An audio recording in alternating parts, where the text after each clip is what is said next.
As Pope Francis prepares for an emotionally significant journey to the revered site of Fatima in Portugal, his heart is reportedly heavy with the weight of revelations tied to one of the most mysterious events in modern church history. With deep reflection and reverence, he turns his attention to the Third Secret of Fatima, a message believed to have been entrusted to three humble shepherd children over a century ago during a series of extraordinary apparitions. These young children, living simple lives in a quiet village, reported that they had encountered a radiant figure who introduced herself as the Virgin Mary, the Mother of Jesus Christ. Their testimonies not only shook their small town, but eventually rippled across the globe, leaving a lasting imprint on millions of faithful believers. Now, as the Pope prepares to honor the memory of that sacred encounter during the centennial commemoration, a fresh wave of interest has surged across the world. Eyes from all corners of the earth are once again fixed on Fatima, as many wonder what new light Pope Francis may shed on the long-shrouded Third Secret. For decades, the details of this particular message have been cloaked in secrecy, prompting endless speculation, scholarly analysis, and emotional debates. What truth has been so sensitive, so potentially powerful, that the Church felt it necessary to guard it closely for generations? In a development that many see as both courageous and historic, Pope Francis is said to be taking steps to unveil deeper layers of this profound prophecy. While the Vatican has previously released an interpretation of the Third Secret, some believe that not everything was fully disclosed, or at least not fully explained. The possibility that Pope Francis may now clarify or reveal more than ever before has ignited a sense of anticipation, unlike anything in recent memory. What spiritual insights lie hidden within those words? Could the message contain warnings meant to prepare humanity for future trials? Or perhaps it holds a divine invitation, calling people back to a life of faith, penance, and prayer. What is certain is that the Third Secret of Fatima continues to stand as one of the most captivating and enigmatic prophecies linked to the Catholic Church. It is a subject that transcends generations, stirring the hearts of both the devout and the doubtful. And as Pope Francis prepares to speak, the world leans in, waiting to hear whether his words will confirm old beliefs, challenge long-held assumptions, or awaken something entirely new in the soul of humanity. Yet what hidden depths are truly concealed within the words of this elusive message? The so-called Three Secrets of Fatima are not just fleeting visions or passing inspirations, they represent a powerful sequence of heavenly revelations entrusted to three young children living in the small Portuguese village of Fatima in 1917. These children, Lucia dos Santos and her younger cousins, Jacinta and Francisco Mato, were simple shepherds, tending their flocks when they experienced something far beyond the natural world. According to their testimonies, which would later shake the very foundations of the Catholic world, they encountered a luminous figure whom they identified as Our Lady, the Blessed Virgin Mary, on 6 separate occasions, beginning in May and continuing through October of that year. These encounters, now collectively known as the apparitions of Our Lady of Fatima, were far more than spiritual experiences. They carried urgent messages that included calls for repentance, warnings about the direction of the world, and even vivid descriptions of future events that would unfold across decades.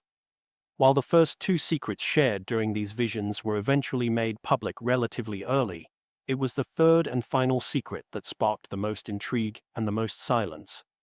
The original intention behind the secrets, particularly the final one, was tied to a growing sense that they were meant for a future generation, one that would be able to grasp the full gravity of their meaning. At first, there was even uncertainty about how or if the third part of the message should be shared at all. Lucia, the eldest of the 3 visionaries and the only one to live into adulthood, found herself torn. She feared that perhaps she had misunderstood the divine will. It wasn't until 1943, under persistent guidance from her bishop, and with great spiritual struggle, that she finally agreed to write down what she had seen and heard. She placed her testimony in a sealed envelope with strict instructions. It was not to be opened until 1960, a year she believed would offer the clarity needed to interpret the message properly. But as history would unfold, the envelope remained sealed for far longer than expected. It was not until the dawn of a new millennium, specifically the year 2000, that Pope John Paul II finally authorized the public release of the contents, ending decades of anticipation and speculation. Even then, the release came with hesitations. Some within the church questioned whether everything had truly been revealed. Others accepted it wholeheartedly as the complete and final word. Regardless of these varied responses, the Vatican has stood by the authenticity of what was disclosed, affirming that it was indeed the genuine message delivered by Lucia, as recounted in her own hand. So what did these heavenly secrets reveal? According to Catholic understanding, the three messages contain themes that speak to the soul of humanity. They mention the horrifying reality of hell, seen by the children in a vision so terrifying that it changed their lives forever. They speak of the unfolding of global conflict, what would later become known as World War I, and the devastating spiritual consequences of sin. The second secret foretold a greater war if the world did not repent, and warned of the suffering of the Church and of Christians around the world, including specific references to persecutions, martyrdoms, and trials that would deeply impact the faithful throughout the turbulent 20th century. Beyond the messages themselves, it is important to consider the broader phenomenon of Marian apparitions. Throughout history, countless reports have emerged of the Virgin Mary appearing to individuals or groups in moments of crisis or transition. Yet the Church, with its careful discernment, has approved only a small number of these cases as worthy of belief. Out of the many hundreds that have been investigated over the centuries, only a dozen or so have received official recognition. Intriguingly, 9 of these approved apparitions occurred within a single century, between the years 1830 and 1933, a period marked by enormous political, social, and spiritual upheaval. The apparitions of Fatima stand out not only for their profound message, but also for the impact they have had on the spiritual imagination of the world. The fact that only a limited number of Marian apparitions have ever received formal recognition from the Catholic Church is not merely a matter of procedural caution. It also calls us to pause and reflect deeply on their true meaning. These rare occurrences are not simply personal spiritual experiences. Rather, they carry messages that echo through generations and cross cultural boundaries. The deeper significance of such events has been explored not only by theologians and religious historians, but also by cultural anthropologists. Among the most notable voices in this field are Victor and Edith Turner, a husband and wife duo who converted to Catholicism in 1958. Through their academic lens, they offered a compelling interpretation.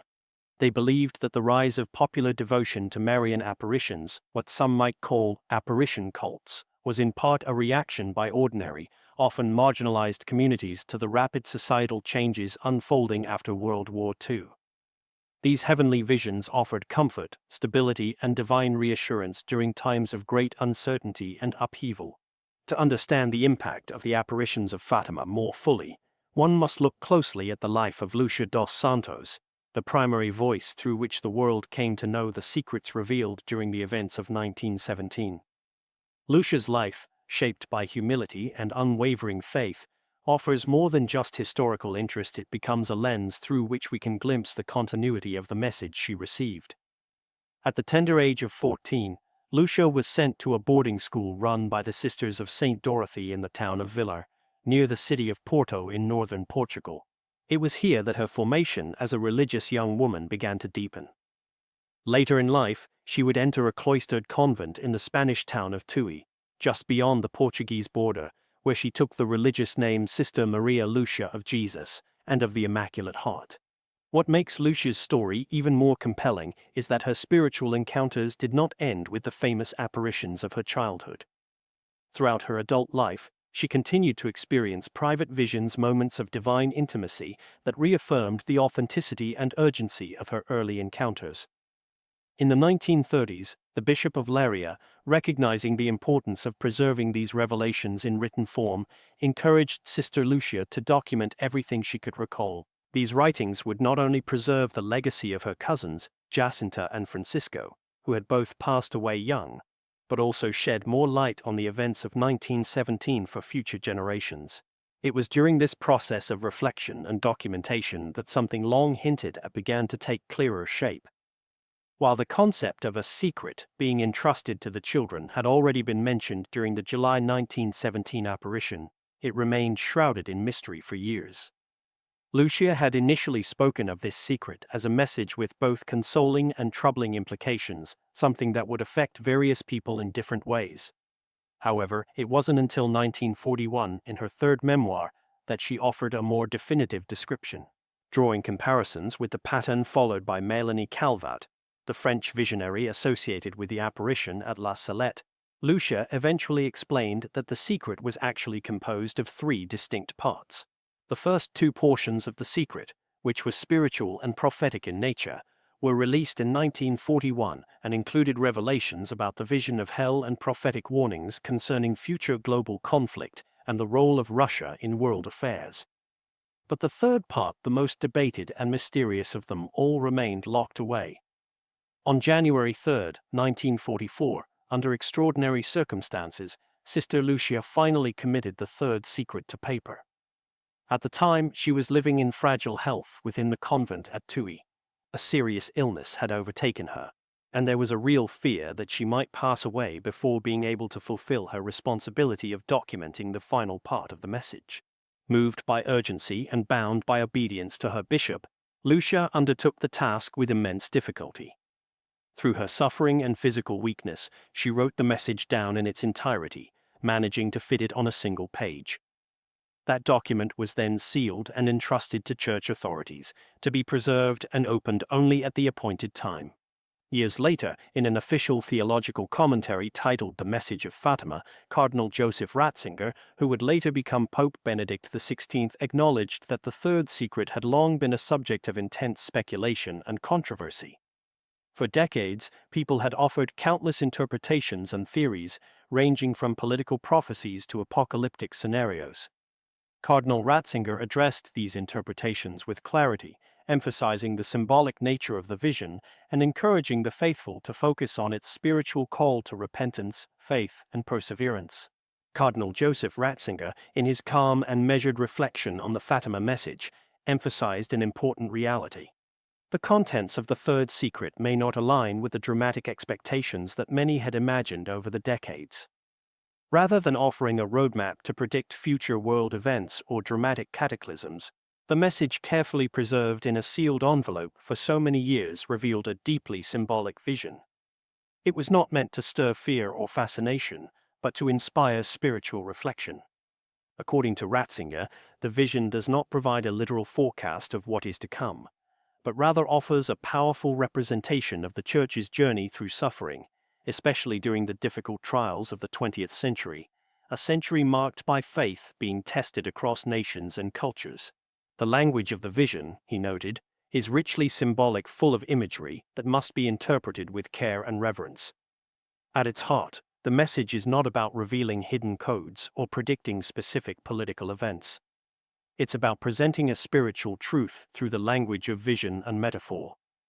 This truth centers on the perseverance of faith in the face of adversity, the courage of those who gave their lives for what they believed, and the ongoing need for repentance, conversion, and prayer.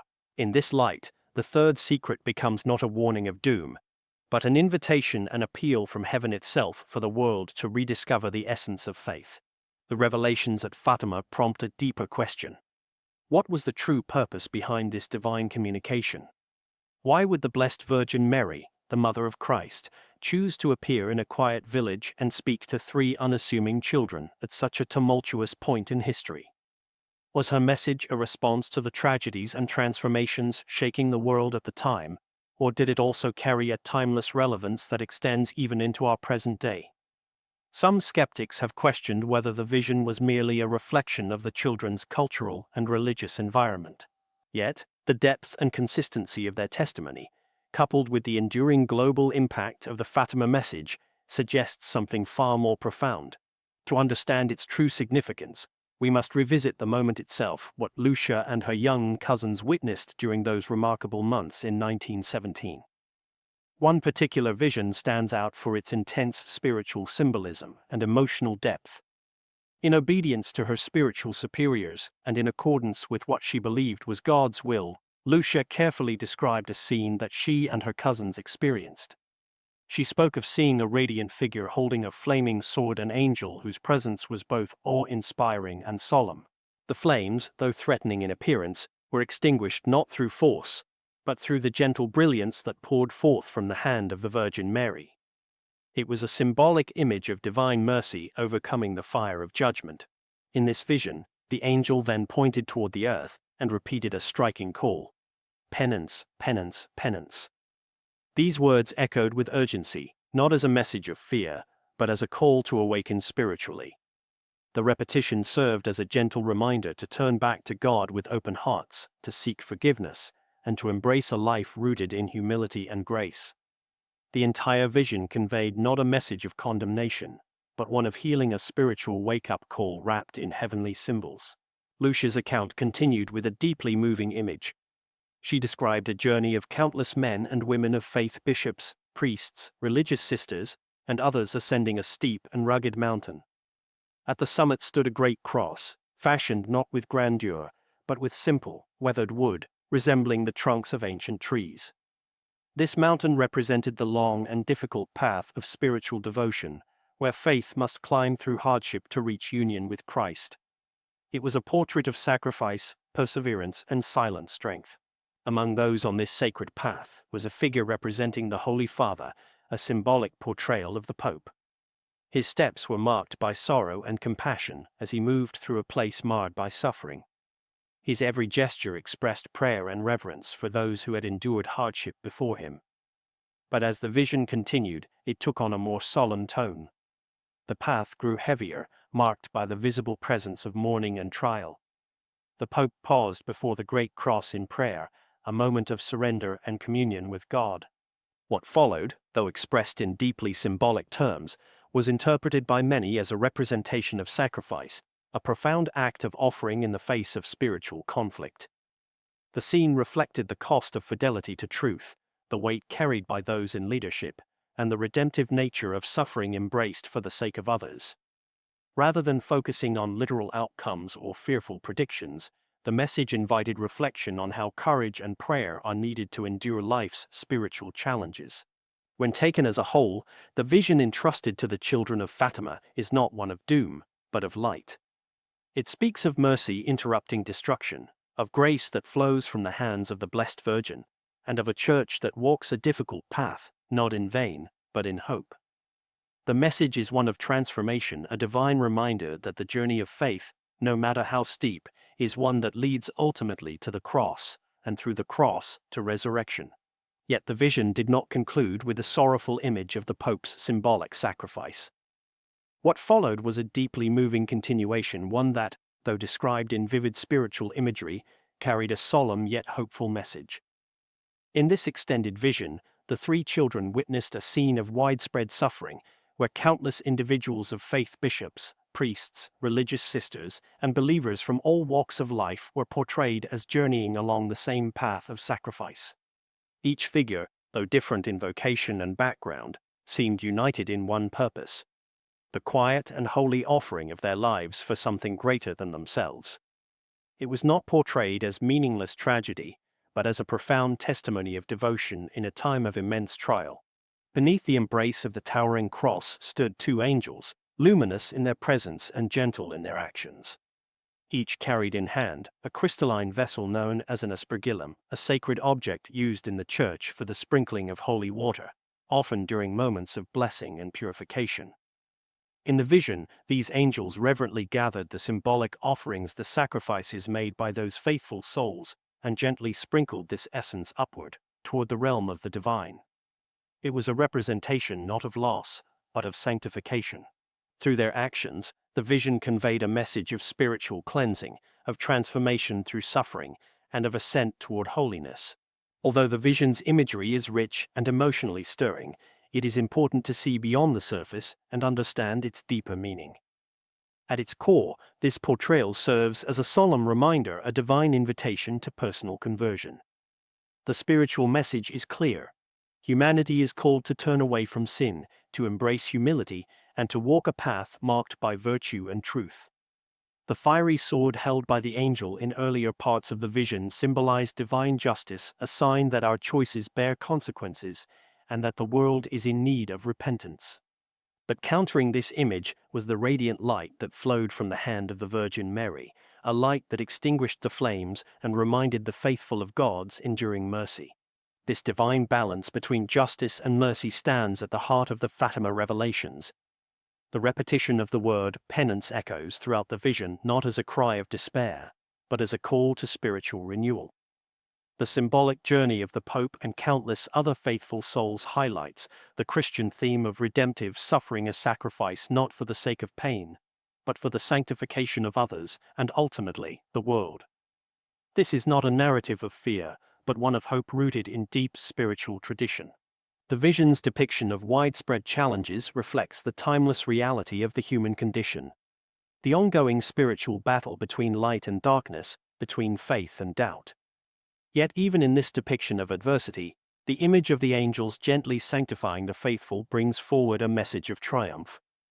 Their symbolic act serves as a reminder that no sacrifice offered in love is ever wasted, and that perseverance in faith, even in hardship, leads ultimately to redemption. In their silent gestures, the angels extend to us a message of encouragement. That grace transforms suffering, and that every trial born in faith becomes a path toward holiness. For the three young shepherd children who witnessed this vision, one can only imagine the weight and wonder of what they had seen. These were not fleeting dreams or childish fantasies, but powerful revelations entrusted to young hearts that would carry the message throughout their lives. The spiritual magnitude of the third secret left an imprint, not just on their lives, but on the world. And although the fullness of this vision was not revealed publicly for many years, it continued to stir hearts and call the faithful to deeper reflection. Nearly 4 decades after the original apparitions, Sister Lucia offered her personal understanding of the third secret in a private letter to Pope John Paul II. She made it clear that the vision was not a prophecy of fixed events, but a symbolic representation of a spiritual truth. It served as a warning, yes, but one filled with conditional hope. Sister Lucia explained that if humanity had followed the requests made during the apparitions, requests centered on prayer, consecration, and conversion, the world could have turned away from greater suffering. But if those divine calls went unheeded, the consequences would unfold in the form of widespread ideological confusion, conflict, and hardship, especially for the Church and its leaders. Among the specific concerns mentioned in the original warnings was the rise of moral and spiritual errors that, if left unchecked, could influence nations and fuel division. In particular, the message spoke symbolically of the errors of Russia, a phrase that, according to interpretation, referred not to any political entity, but to a spread of ideologies that undermined faith and moral truth. Lucia believed that if the requests made by heaven were fulfilled, even such deeply rooted errors could be overcome and true peace would prevail. At last, after years of uncertainty and anticipation, the message that had once been sealed away in a humble envelope was revealed to the world. Under the guidance of Pope John Paul II, and through the efforts of the Congregation for the Doctrine of the Faith, the vision was shared publicly, marking what many saw as the end of a period of spiritual suspense and the beginning of renewed understanding. The Church emphasized that this was not the end of a story, but the opening of a new chapter, one that invites each believer to live with greater awareness, greater faith, and deeper trust in God's mercy. The vision may have been wrapped in symbols of trial, but its heart was filled with light. It called humanity away from the thirst for power, from selfish ambition, and from spiritual blindness. And it beckoned us toward a path of peace, a peace that begins within the soul and extends outward, one act of faith at a time. While the vision of Fatima presents powerful images of trial, suffering, and sacrifice, it equally reveals a time abundant in divine mercy, a moment rich with God's enduring love, and the maternal care of the Blessed Virgin Mary. The message is not one of fear, but of hope wrapped in compassion. Through her appearances in Fatima, Mary did not come to speak of despair, but to extend a loving invitation, one that called the world to remember the eternal truths of the gospel. Her presence among the 3 children in Portugal was a sign that heaven is not distant, and that even in the face of humanity's challenges, divine help is never far away. The Fatima narrative highlights 2 deeply important realities that continue to shape the unfolding of history. First, it affirms that God is the Lord of time and history. His providence guides the world, even when the path seems uncertain.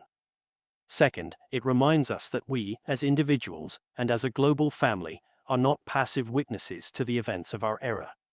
We are called to participate actively and responsibly in shaping the course of human destiny. Each person, through free will and moral choice, has a role to play in building a future rooted in justice, peace, and faith. Mary's message in Fatima urges us not to wait for change to come from others, but to begin the work of transformation within ourselves. The Blessed Virgin, in visiting Fatima, drew attention to these forgotten spiritual truths. She pointed humanity back toward the heart of God, emphasizing that while the future ultimately rests in divine hands, our cooperation with grace is essential. We are not spectators in the drama of salvation, we are co-creators, empowered by God's love to bring about good in the world. This teaching is not just for a specific era or people, but for all generations. Mary's message reaches across time, speaking to the hearts of those who seek truth and long for peace. One of the most significant and mysterious aspects of the Fatima message was the so-called Third Secret. This portion of the vision remained hidden from the public eye for many decades and was the subject of considerable speculation. Written down by Sister Lucia, the last surviving visionary, the secret was placed under careful custody in the Vatican's archives. Though Sister Lucia felt the weight of her responsibility to share the message, she also understood the importance of timing and obedience. Initially hesitant to commit the final part of the secret to writing, she ultimately did so after much prayer and under the guidance of her bishop. The document was sealed and stored in the Holy Office's archives, with instructions not to be opened before 1960. When that year came and passed with no public release, uncertainty grew. The silence surrounding the Third Secret gave rise to many theories and questions. Some believed that the Church was concealing something too great to reveal. Others wondered whether the full content would ever be shared. It wasn't until the year 2000, over 8 decades after the original apparitions, that the Vatican made the decision to publish The Secret, alongside a theological commentary aimed at helping the faithful understand its deeper meaning. This decision marked a turning point. Though some continued to question the completeness of the release, the Congregation for the Doctrine of the Faith formally confirmed the authenticity of the document. Furthermore, Sister Lucia herself, in personal correspondence and public statements, affirmed that everything had been disclosed. She made it clear that there were no additional secrets being withheld. Her testimony helped dispel lingering doubts and bring a sense of closure to what had long been a subject of speculation. Before her passing in 2005, Sister Lucia made it her mission to ensure that the messages given to her by the Virgin Mary would be faithfully shared with the world. She believed deeply in the importance of timing, trusting that God's plan would unfold at the right moment. In her humility and prayerful silence, she embodied the very spirit of the Fatima message, one of trust, obedience, and surrender to divine providence. Her legacy lives on in the hearts of millions who continue to reflect on the vision she was chosen to receive. Today, as we look back on the journey from the hills of Fatima to the release of the Third Secret, we are reminded that the message entrusted to 3 young shepherd children is not confined to the past. It speaks just as urgently to the present and the future.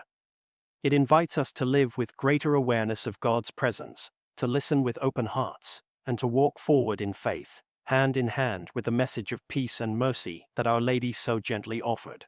As we continue to reflect on the remarkable events of Fatima, the story stretches far beyond the visions themselves. It reaches deep into the collective memory of the Church, becoming not only a call to individual repentance, but also a mirror held up to humanity, a mirror in which we are invited to see the consequences of our choices, and the boundless mercy offered to us when we return to God. Fatima is not a message locked in the past. It is alive, echoing in every generation, calling hearts to conversion, to peace, and to holiness. After the official release of the Third Secret in 2000, the world stood at a spiritual crossroads. The dawn of a new millennium brought with it both hope and uncertainty. For the Church, the publication of the final part of The Secret was not the end of a mystery, but the beginning of a deeper invitation, an opportunity for the faithful to meditate on what it truly means to carry the cross, to offer one's life in love, and to walk faithfully even in times of darkness. Sister Lucia, whose life was marked by quiet devotion and hidden sacrifice, remained a living witness to the power of the message entrusted to her. As the last surviving visionary, she bore a unique responsibility. She was not only the bearer of heaven's message, but also its guardian. Throughout her later years, she lived in a Carmelite convent in Coimbra, Portugal, away from public attention, leading a life of prayer and simplicity. Yet even in silence, her presence spoke volumes. Letters she wrote during these years, though limited in number, reflect a soul deeply anchored in trust. She never wavered in her belief that the Blessed Virgin Mary had come not to frighten the world, but to console it, to remind humanity of God's unfailing love, and of the grace available to those who turn back to Him with humble hearts. Many theologians and spiritual leaders have taken the Fatima message as a foundation for reflection, emphasizing its relevance in a modern context. At its core, the message is a tapestry woven from several threads: prayer, penance, the call to conversion, and the promise of peace. These are not merely spiritual ideals, they are the pillars of Christian life. Through the apparitions, the Virgin Mary reminded us that true peace does not come from treaties or economic strength, but from hearts reconciled to God. The transformation of the world, she insisted, must begin within the soul of each person. The Rosary, mentioned in nearly every apparition, was presented as a powerful spiritual weapon. Mary called on the children and through them, the entire world to pray the Rosary daily. Not as a routine, but as a lifeline. In those simple beads lies a rhythm of grace, a pathway to contemplation, and a shield against the temptations and confusions of the world. For Sister Lucia, the Rosary became a daily companion, a wellspring of peace, and a means of keeping heaven close even in the quiet stillness of monastic life. Another key aspect of the message was the request for the consecration of Russia to the Immaculate Heart of Mary. This request, deeply symbolic, was not political in nature, as some mistakenly believed, but spiritual. It was a call for the world to entrust itself to divine protection, and for nations to align their values with the gospel of Christ. The consecration was carried out in stages by various popes, with Pope John Paul II performing a significant act of consecration in 1984, in union with bishops from around the world. Many believe this fulfilled the request made by Our Lady at Fatima, and indeed, following that consecration, significant geopolitical shifts began to take place, including the peaceful collapse of regimes and the opening of spiritual renewal in lands long closed to the Church. Still, the heart of the Fatima message lies not in world events, but in the human soul. It asks each person a personal question. Have you prayed today? Have you offered your sufferings for others? Have you sought reconciliation with God and neighbor? Have you trusted in divine mercy? These are the questions that echo quietly through the decades, carrying just as much urgency now as they did over a century ago on the slopes of the Cova da area. As we consider the legacy of Fatima in today's world, a world increasingly marked by division, distraction, and despair, the message takes on new meaning. It reminds us that no moment in history is beyond redemption. Even in the most difficult of times, heaven reaches out to offer guidance. The events of Fatima prove that God does not abandon His people. On the contrary, He draws near through the quiet voices of the humble, the prayer of the simple, and the courageous faith of those who choose to follow Him. Pope Francis himself, during his visit to Fatima in 2017 to mark the centenary of the apparitions, spoke of Mary as a refuge and the path that leads to God. He reminded the world that we are never alone on the journey, for the Mother of Jesus walks with us, intercedes for us, and patiently guides us toward the light. His pilgrimage to the site of the apparitions was not only an act of reverence, but a symbol of continuity, a gesture affirming that the message of Fatima continues to inspire and instruct the Church today. The spiritual fruits of Fatima can be seen across the globe in churches where the Rosary is prayed with new devotion, in hearts rekindled by Marian consecration, in young people drawn to the message of purity and peace, and in communities that take seriously the call to offer reparation for the sins of the world. It is a message that transcends language, borders, and cultures. Wherever it is received with faith, it produces transformation. Even now, over 100 years later, the children of Fatima Lucia, Jacinta, and Francisco continue to inspire. Francisco and Jacinta, who died young, were canonized by Pope Francis, becoming the youngest non-martyr saints in church history. Their brief lives, filled with suffering and yet overflowing with faith, stand as powerful examples of how even the smallest and weakest among us can become instruments of divine grace. Their sainthood is a reminder that holiness is not reserved for the few, but is the calling of all. As we look to the future, the invitation remains open. The message of Fatima is not bound to one century. It speaks across time, offering every generation a choice: to live in the light or to walk in darkness, to pray or to neglect prayer, to open the heart to mercy or to close it in pride. Mary's appeal is simple yet profound: return to her Son, trust in the promises of God, and embrace the peace that only heaven can give. In a world that continues to hunger for meaning, clarity, and peace, Fatima stands as a gentle yet unwavering voice. It is a reminder that heaven has not forgotten us and never will. As the Church moved deeper into the 21st century, a new spiritual chapter unfolded under the leadership of Pope Francis, a pontiff known for his emphasis on mercy, humility, and the Church's closeness to the people. It was under his guidance that a new light began to shine upon the mysteries of Fatima, especially the long-debated Third Secret. While the Vatican had previously released the official text under Pope John Paul II, Pope Francis brought a renewed spirit of pastoral interpretation, one that didn't just focus on what had been revealed, but on how it should be understood in the current era of global anxiety, moral confusion, and spiritual fatigue. When Pope Francis traveled to Fatima in May 2017 to commemorate the centenary of the apparitions, he did more than simply pay homage to a historical event. He offered the world a deeply symbolic and spiritual reframing of the entire Fatima narrative.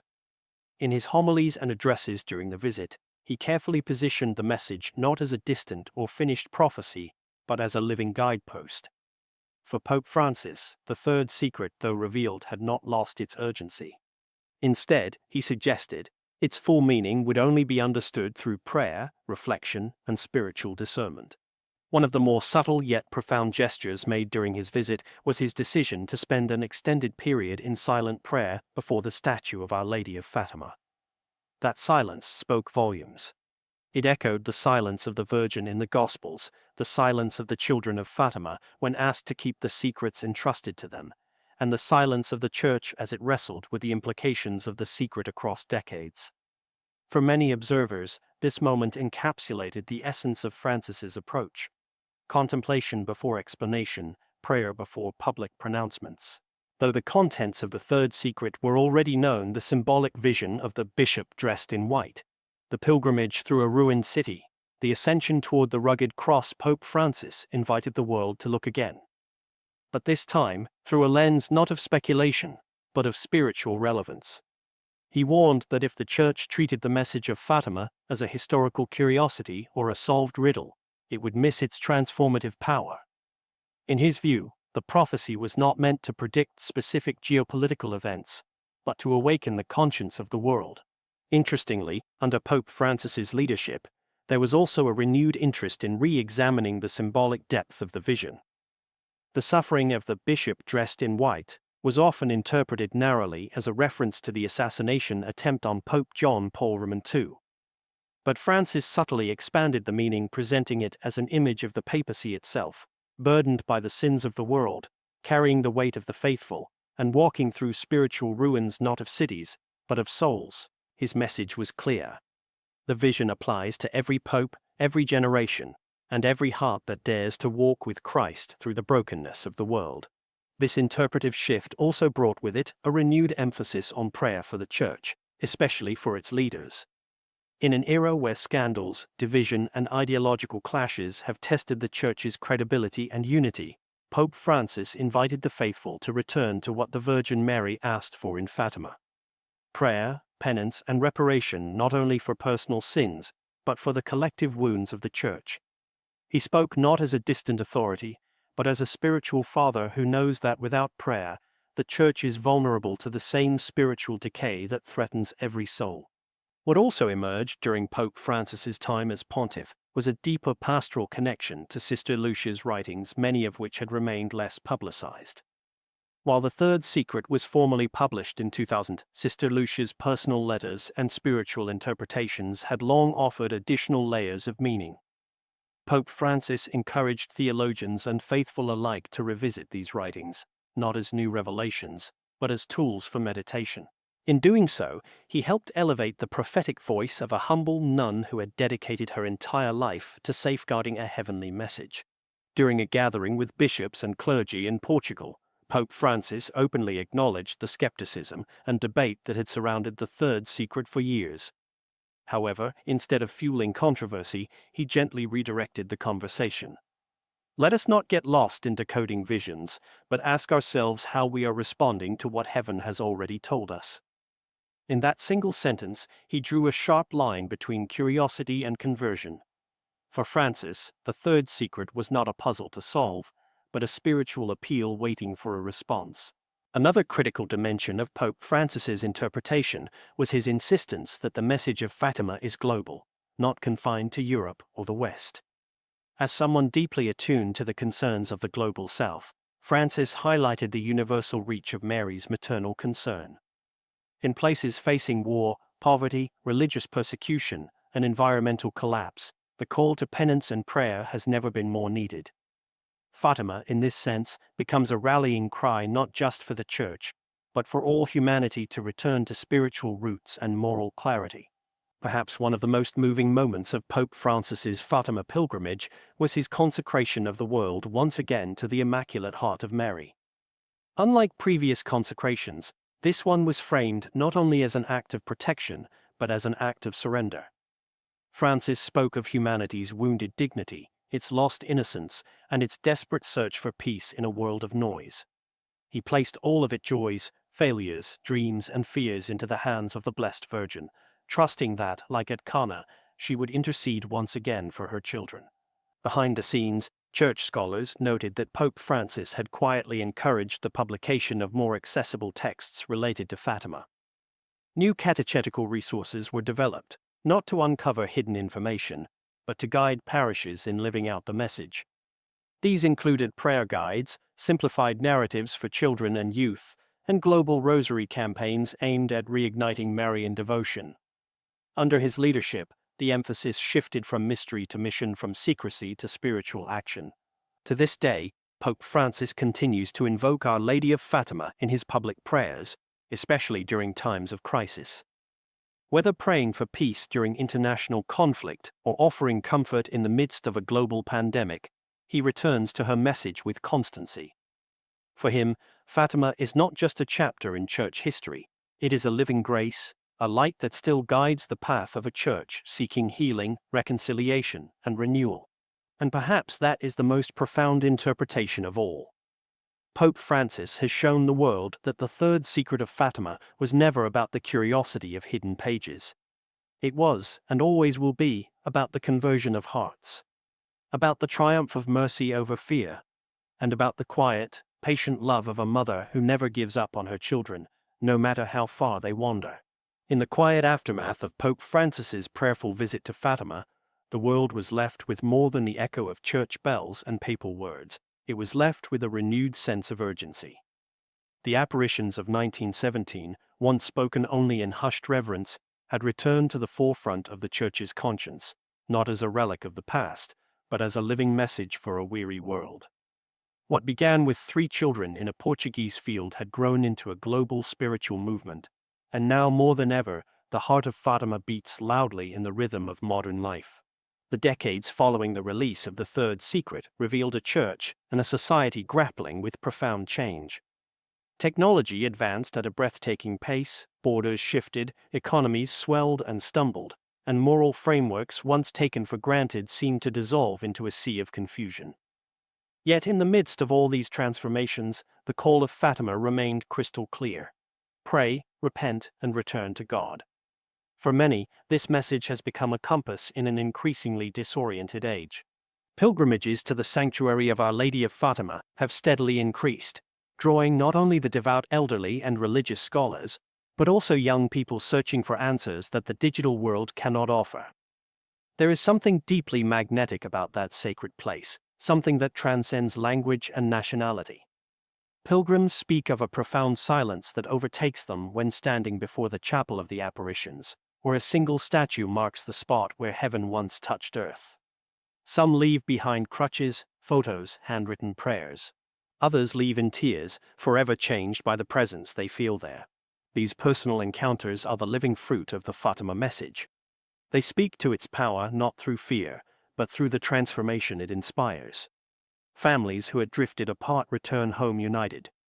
Vocations are awakened in hearts that had never considered religious life. Addictions are broken. Peace is restored. While these miracles may not always be recorded in official canon or confirmed by investigation, they are no less real to those who experience them.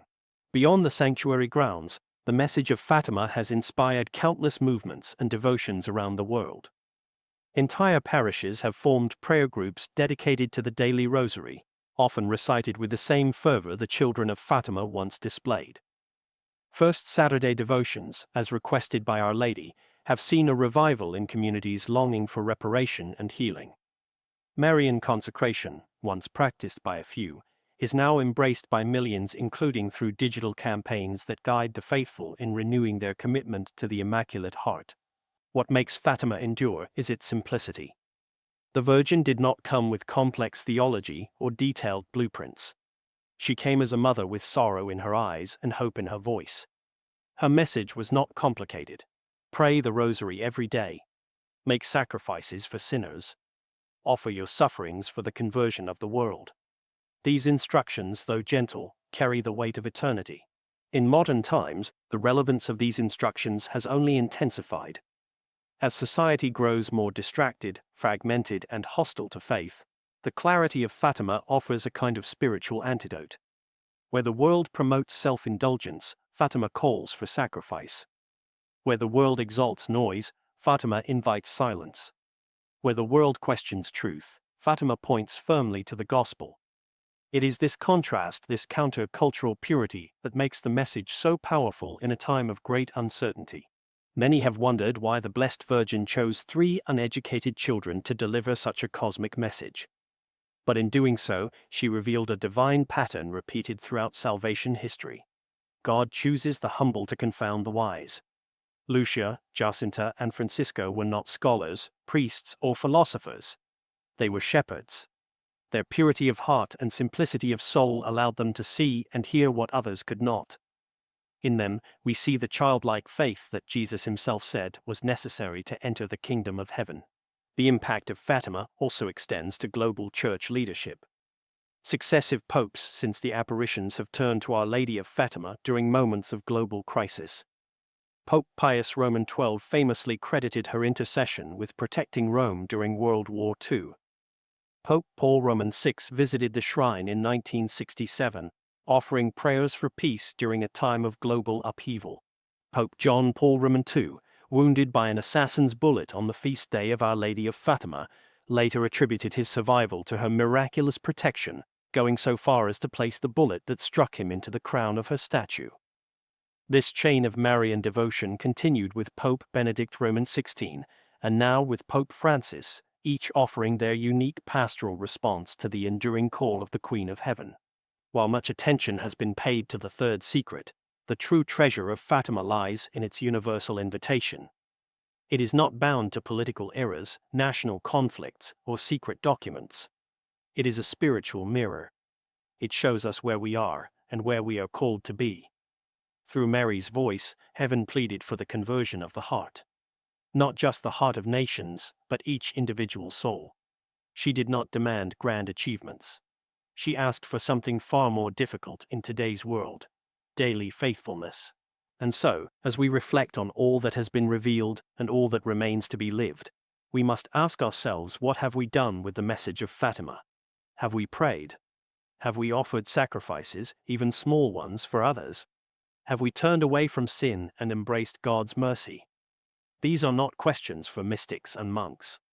They are questions for every man, woman, and child who walks this earth. The world continues to stand at a crossroads. Technological progress races ahead, yet spiritual emptiness lingers in many hearts. Voices of division grow louder, while the quiet voice of the gospel is often ignored. But through the message of Fatima, a light continues to shine. It reminds us that peace is possible, but it begins within. It begins with prayer, with penance, and with a renewed surrender to the will of God. As the Church continues her pilgrimage through time, Fatima remains a lighthouse, not only pointing toward heaven, but illuminating the path back home. It is not a forgotten prophecy. It is a living invitation, one that continues to echo through the mountains of Portugal, through the halls of the Vatican, and through the silence of every heart that listens. As we come to the end of this profound journey through the message of Fatima, we are left with a question far more urgent than anything predicted, debated, or analyzed. What will we do with this message now?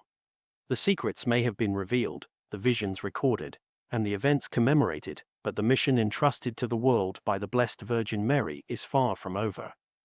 In fact, it is only just beginning, in every heart willing to listen. The apparitions of Fatima, especially the Third Secret, have captured the imagination of theologians, scholars, visionaries, and believers for over a century. Yet, in all its mystery and symbolism, the heart of the message was never about mystery for mystery's sake. It was never a code meant to be cracked or a prophecy reserved for a privileged few. Rather, it was and remains a mother's plea. A plea to return to the heart of the gospel. A call from heaven to choose mercy over indifference, prayer over pride, and holiness over comfort. Pope Francis, in his gentle and pastoral way, has brought this message into the present moment not by changing its content, but by reframing its purpose. To him, and to millions of the faithful around the world, Fatima is not a story trapped in the dusty pages of history. It is a living flame, passed from generation to generation, lighting the path through confusion, fear, and despair. His interpretation of the Third Secret is not merely about the vision of a suffering pope or of a world at the brink. It is about the human soul, its vulnerabilities, and its extraordinary potential for redemption. The image of the bishop dressed in white, who walks through the ruins of a broken world, is not simply a reference to one pontiff or one event. It is a reflection of the Church herself.